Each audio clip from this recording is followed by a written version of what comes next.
बिस्मिल्लाहिर्रहमानिर्रहीम। अस्सलाम वालेकुम नाज़रीन, आप यूट्यूब चैनल देख रहे हैं। मैं इमरान खान हूँ। पेट्रोल की डीज़ल की कीमतें हुकूमत ने बढ़ा दी हैं। अगर आप एवरेज देखें तो लगभग 500 रुपये लीटर हो चुकी है पेट्रोलियम मसनूआत। जो पेट्रोल है, अब इससे पहले इन्होंने बढ़ा दी थी हाई ऑक्टेन की कीमत, वो तो बहुत ही ज़्यादा हो गई है। वो तो अब कोई डलवा ही नहीं सकता गाड़ी में। तो जो आम पेट्रोल है उसकी कीमत 458 रुपये और जो डीज़ल है उसकी कीमत 520 रुपये इन्होंने कर दी है। वजह बता रहे हैं जी, जंग चल रही है खित्ते में, उसकी वजह से हम ये कीमतें बढ़ा रहे हैं। इमरान खान के दौरे हुकूमत में 150 रुपये वाला जो फ़ी लीटर पेट्रोल था वो आज 458 रुपये का है और जो डीज़ल 146 रुपये का था वो आज 520 रुपये का है। जो तीनों ममालिक जंग लड़ रहे हैं वहाँ पे पेट्रोल की कीमतें नहीं बढ़ रही, लेकिन पाकिस्तान में पेट्रोल की कीमतें बढ़ रही हैं, लगातार बढ़ रही हैं। खित्ते के दीगर ममालिक को देख लेते हैं जो पेट्रोल पैदा नहीं करते, जो पेट्रोल इंपोर्ट करते हैं और इंपोर्ट करने के बाद उसको इस्तेमाल करते हैं। अफ़गानिस्तान को ले लें। Iran, Afghanistan, Bharat, Nepal, Sri Lanka, Ethiopia, Indonesia, Bangladesh, Japan, Australia, Korea, Myanmar, Vietnam, Mongolia. मैंने इन सारे ममालिक की लिस्टें निकाली हैं और बहुत सारे ममालिक की, दर्जनों ममालिक। ये वो ममालिक हैं जो पेट्रोल पैदा नहीं करते और जहाँ पे आमदन के ज़राए पाकिस्तान के बराबर या पाकिस्तान से थोड़े ज़्यादा ऊपर नीचे ऐसे ही हैं। इन सारे ममालिक के अंदर पेट्रोल पाकिस्तान से सस्ता है। तो जंग क्या खाली पाकिस्तान के लिए लग गई है? इंडिया भी इसी खित्ते में पाकिस्तान के बिल्कुल साथ, वहाँ भी पेट्रोल पाकिस्तान से बहुत सस्ता है। ये साथ आपके अफ़गानिस्तान है, अफ़गानिस्तान में पेट्रोल पाकिस्तान से बहुत सस्ता है। बांग्लादेश पाकिस्तान का हिस्सा था, हमारे जैसी हालात हैं, वहाँ ज़मीन में पेट्रोल तो नहीं निकलता ना, बल्कि पेट्रोल को वहाँ पहुँचने के लिए ज़्यादा ट्रैवल करना पड़ता है। वहाँ पेट्रोल बहुत सस्ता है। श्रीलंका में सस्ता है, नेपाल में सस्ता है जिसको कोई समंदर भी नहीं लगता, अफ़गानिस्तान को भी समंदर नहीं लगता, मंगोलिया, वियतनाम, हर जगह पेट्रोल सस्ता है और पाकिस्तान के अंदर पेट्रोल महंगा है। हालांकि हमारे लिए तो आबनाए हुर्मुज़ भी खुली हुई है।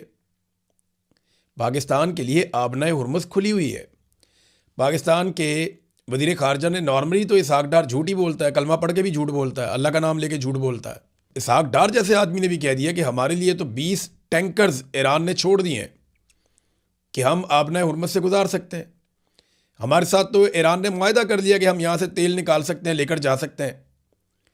फिर हमें सऊदी अरब भी सस्ता तेल देता है, ईरान भी सस्ता तेल देता है, हम रशिया से भी तेल खरीद सकते हैं।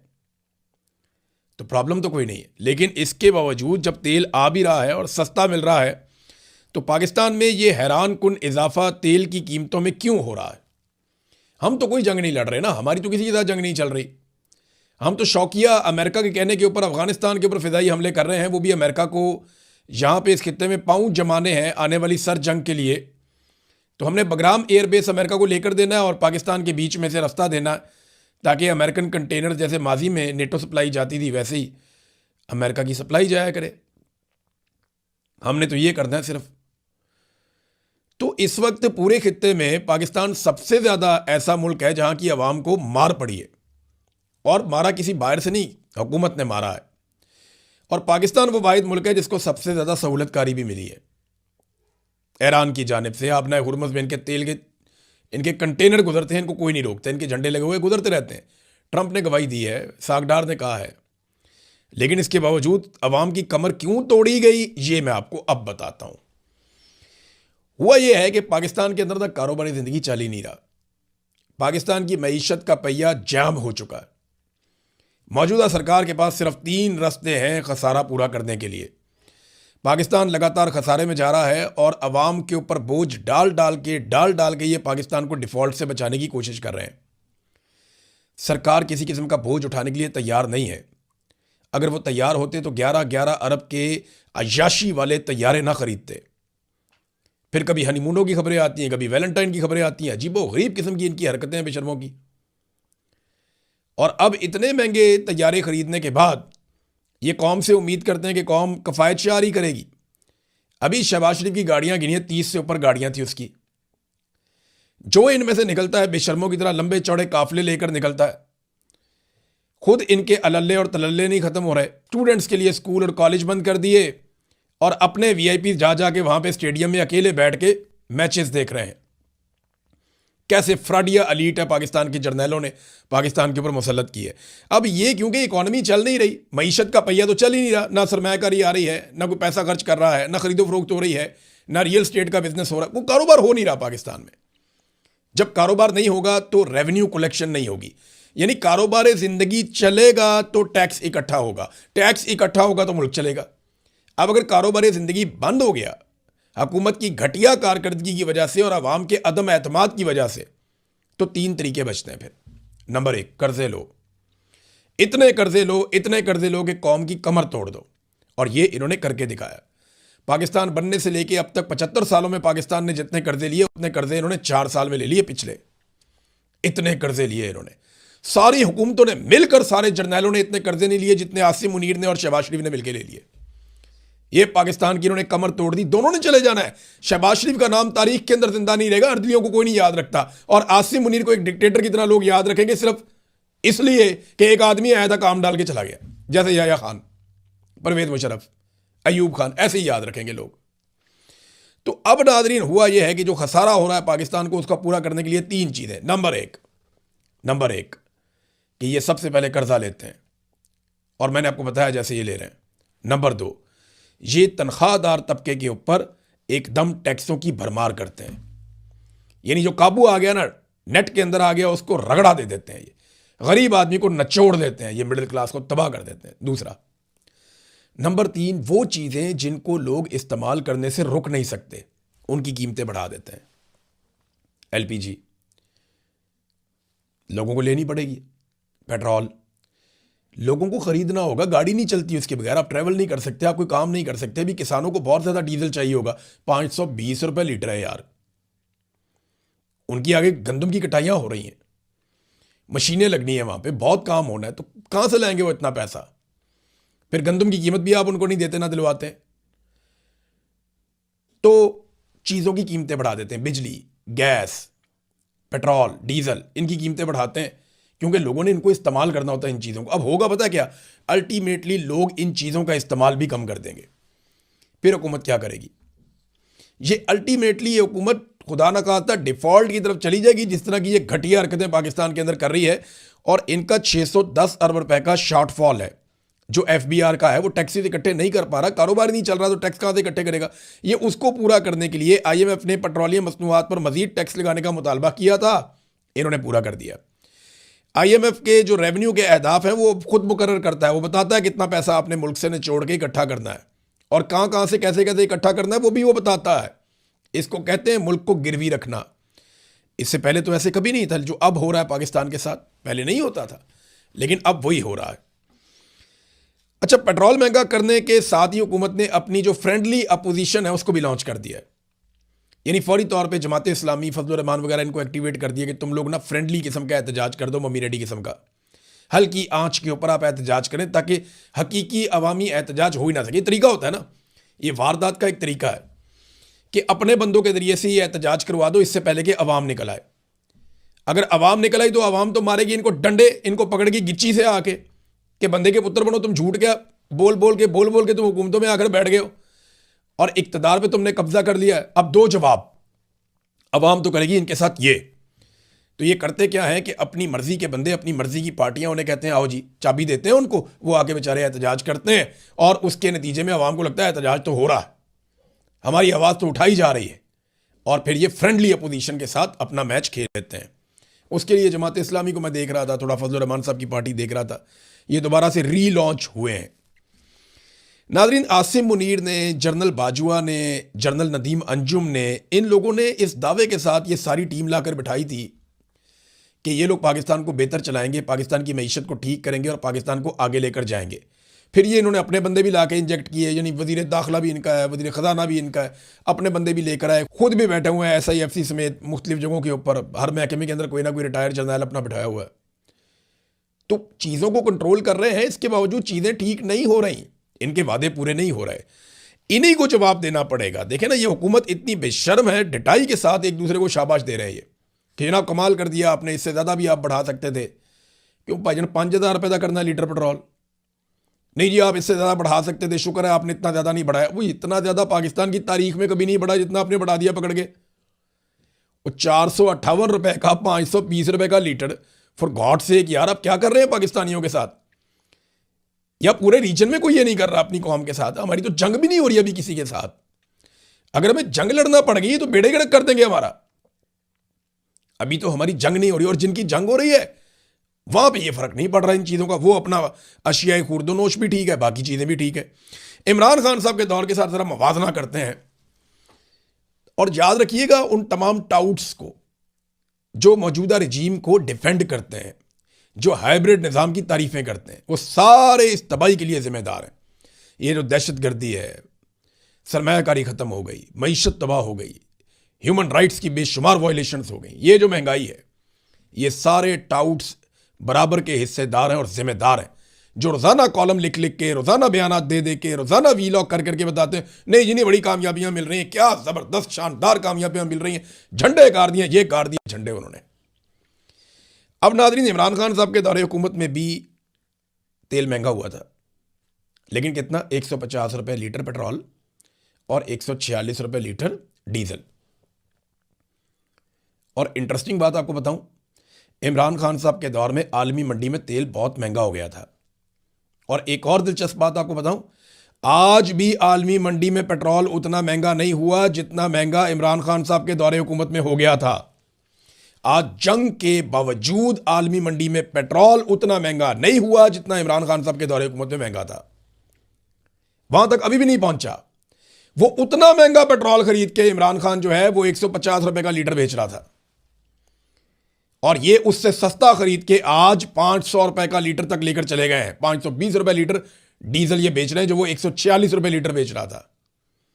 ये किया इन्होंने पाकिस्तान के साथ, और फिर ये कहते हैं जनाब कि हम आके ठीक कर रहेंगे, हमने जनाब मईशत संभाल ली है, हमने आम आदमी को पकड़ लिया, मैं अपने कपड़े बेच दूंगा।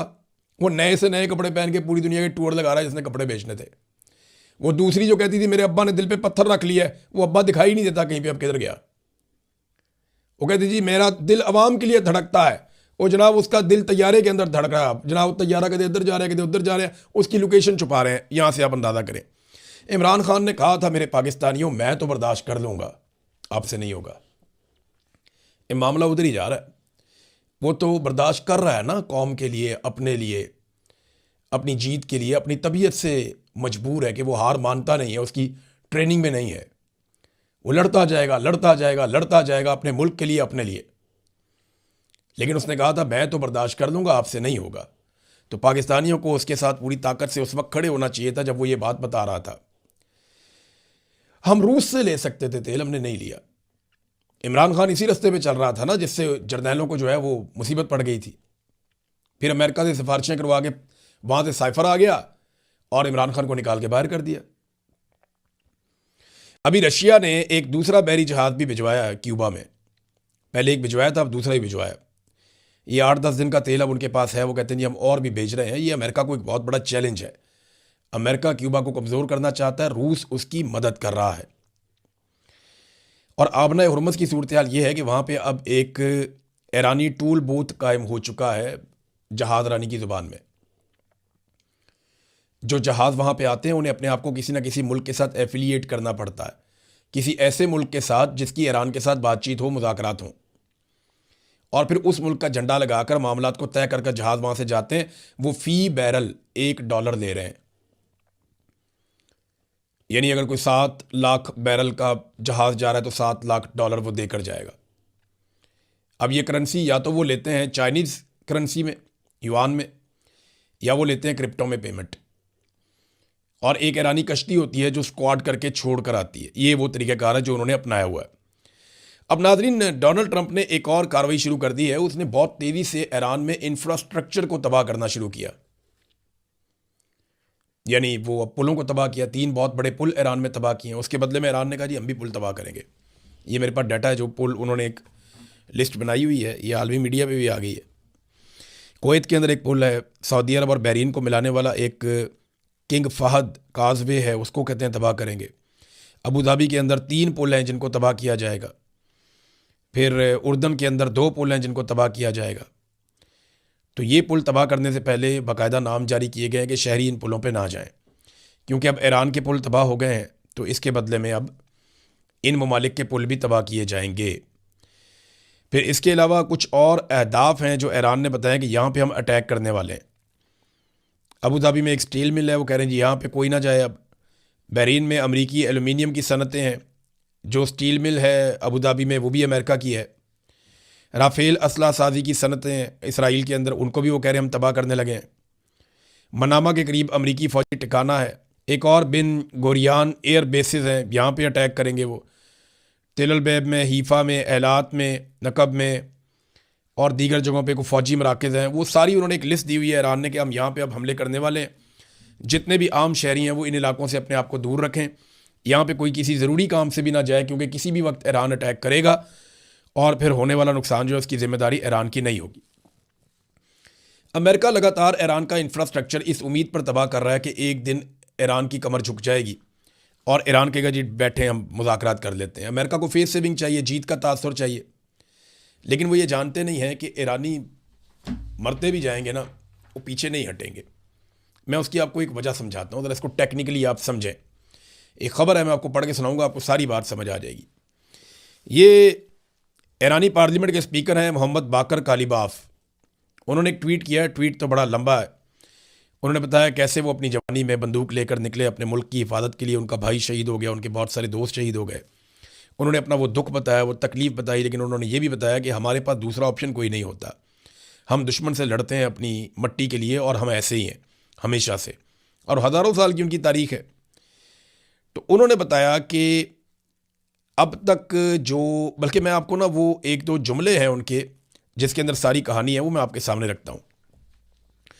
उन्होंने कहा मेरी बात गौर से सुने, जब मैं 18 साल का था मैं अपनी राइफ़ल उठाई और अपने प्यारे नाकाबिले तस्खीर ईरान की मट्टी के दफ़ा के लिए सीधा मैदान जंग में कूद पड़ा। वो वाहिद घर जिसे मैंने हमेशा जाना है। मेरे अपने भाई हसन ने इस वतन की खातिर अपनी जान दाव पर लगा दी। वो कभी भी घर वापस नहीं आया। आज तक मेरा दिल तड़पता है कि काश मैं उसे एक बार फिर सीने से लगा सकता। इस तरह का दर्द इंसान को कभी नहीं छोड़ता। वो अकेला नहीं था, मेरे और बहुत सारे भाई थे जो खून के रिश्ते में तो नहीं थे लेकिन एक ख़ानदान की तरह थे। वो लोग जो शेरों की तरह लड़े और हमेशा के लिए मेरा हिस्सा बन गए। लेकिन हम यही तो कहते हैं कि हम अपनी पसंदीदा सरजमीन के लिए अपना सब कुछ, जो कुछ हमारे पास है, कुर्बान कर देते हैं। हमने ईरान के लिए अपनी जवानी, अपना खून और अपना हर आने वाला कल निछावर कर दिया। हम जंग पसंद नहीं है, लेकिन जब अपने वतन के दिफा का वक्त आता है तो हम में से हर एक सिपाही बन जाता है, अपनी कौम के दिफा में खड़े होने के लिए अपनी आमादगी का ऐलान करता है। मैं आपको एक सच्ची और दिल से निकली हुई बात बताता हूँ। ईरानी सिर्फ अपने मुल्क की दिफा के लिए बातें नहीं करते, हम इसके लिए अपना खून बहाते हैं। हमने पहले भी ऐसा किया है और हमसे दोबारा जब भी उम्मीद होगी हम ऐसा ही करेंगे। अगर आप हमारे घर पर हमला करने आएंगे तो आपका सामना पूरे ख़ानदान से होगा। हम पूरी तरह तैयार, मुसल्लह और सर उठाकर खड़े हैं। मुकाबला हमसे, आप मुकाबला करके देख लें। फिर इसके साथ साथ उन्होंने ये भी बताया कि 70 लाख ईरानी जो हैं वो इस लड़ाई को लड़ने के लिए आ गए हैं। यानी इसराइल और अमेरिका के साथ जंग के आगाज़ के लिए 70 लाख ईरानियों ने फ़ौजी खिदमात के लिए रज़ाकाराना तौर पर ख़ुद को जंग के लिए पेश कर दिया। मैंने को बताया थोड़े दिन पहले ये 10 लाख थे। अब एक हफ़्ता गुजरा है, एक हफ़्ते के अंदर जो है वो अब तक जो इनकी तादाद हो गई है वो 70 लाख हो गई है। वॉलंटियर्स, हम जंग लड़ना चाहते हैं। मुझे बताएं 70 लाख की फ़ौज के साथ कौन लड़ेगा? ये पूरा मुल्क ही लड़ने के लिए आ जाएगा। तो अमेरिका ने ना एक मुसीबत पाल ली है। इससे निकलने का सबसे बेहतर तरीका यह है कि इसके ऊपर डायलॉग किया जाए, और डायलॉग करने के लिए ईरान को उन ममालिक के साथ छोड़ा जाए जिनके साथ वो कंफर्टेबल है। जंगबंदी की जाए गैर मशरूत तौर पे, फौरी तौर पे। तमाम स्टेक होल्डर्स रुक जाएं, हमले बंद कर दिए जाएं, और फिर आबनाए हुर्मुज़ को खुलवाने के लिए और ईरान के साथ बातचीत करने के लिए एक टीम बनाई जाए आलमी सतह की, और उन ममालिक की जिन पे वो एतबार कर सकता है, जैसे कि स्पेन है, जर्मनी है, फ्रांस का किरदार भी उतना बुरा नहीं रहा, जापान बात कर सकता है, चाइना, रशिया बात कर सकते हैं। फिर मुसलमान मुल्कों को अगर आप देखें तो तुर्की, पाकिस्तान और मिस्र, हत्ता कि बहुत अच्छा रोल प्ले कर सकता है ओमान, कतर भी। तो ये एक सऊदी अरब का लीडिंग रोल होता है, लेकिन सऊदी अरब के साथ क्योंकि ईरान ने बहुत, उनकी सरजमीन से अटैक आए भी हैं ईरान पे और ईरान की जानिब से वापस भी गए हैं, तो वो ज़रा थोड़ा मुश्किल हो जाएगा।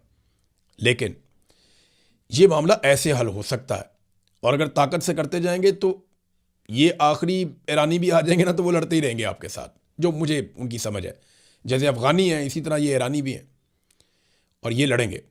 अब तक के लिए इतना ही, अपना ख्याल रखिएगा, अपने चैनल का भी। अल्लाह हाफ़िज़।